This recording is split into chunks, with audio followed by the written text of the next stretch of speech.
الراجل اللي في الصورة دي شكله عادي جدا، مجرد شخص بزي عسكري وملامح عادية خالص، ممكن تفتكره جارك، صاحبك أو حتى قريبك، بس الحقيقة إنه وراه قصة تخلي قلبك يقف من الهيبة. القائد بتاعه سأله في مرة وقال له: هو أنت داخل مسابقة مع الجيش يا ابني؟ مين فيكو هيطل اكتر؟ الراجل ده ما كملش 40 سنة ومع كده اخد نوط الشجاعة 3 مرات. نوت دي معناها وسام أو ميدالية عسكرية بيمنحوها للجنود أو الضباط اللي عملوا بطولات كبيرة أو خدموا بلدهم. والرفاعي كمان أخد نجمة سيناء مرتين، ونوت الترقية الاستثنائية، ونوت الواجب العسكري. الراجل ده هو اللي أسس المجموعة 39 قتال، وحدة الصاعقة التابعة للمخابرات الحربية المصرية. وفي يوم الفريق عبد المنعم رياض طلب منه طلب غريب، قال له: يا إبراهيم، الصهاينة جابوا صواريخ أرض جديدة، إحنا عايزين واحد منهم بس ندرسه. إبراهيم وبعض من عناصر فرقته عبروا القناة، وما جابش بس صاروخ واحد، لأ، ده جاب 3 صواريخ وفوقهم أسير الملازم داني شمعون بطل المصارعة الإسرائيلي. ولما رجع الفريق رياض ضحك وقال له: مش أنا طلبت منك صاروخ واحد يا إبراهيم؟ إبراهيم رد بابتسامة وقال له: يا فندم،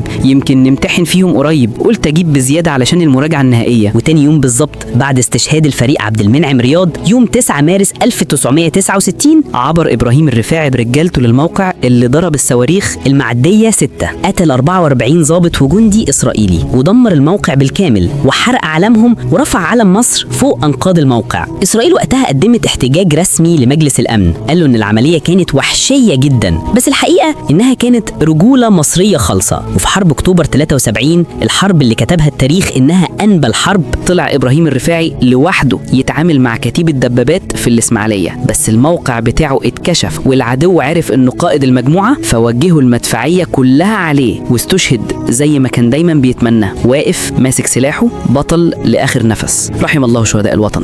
لكل الناس اللي بتحب الحقائق التاريخية والملفات السرية اللي لسه محدش فتحها قبل كده، والتفاصيل اللي أول مرة تتقال على اليوتيوب، فالمحتوى اللي هينزل على القناة الجديدة واللي اسمها صفحات التاريخ هيكون معمول مخصوص ليك. بس مهم تعرف إن قناة المليون معلومة اللي انت بتشوف عليها الفيديو ده متصنفة كشورتس، وعلشان كده الفيديوهات الطويلة مش بتاخد حقها في الترشيح هنا أو الظهور للناس. علشان كده كل القصص الكاملة والطويلة بقت موجودة على القناة التانية تحت صفحات التاريخ. لو عايز تسمع القصة كاملة بكل تفاصيلها اشترك هناك، وصدقني مش هتضيع وقتك على الفاضي لو قررت تسمع.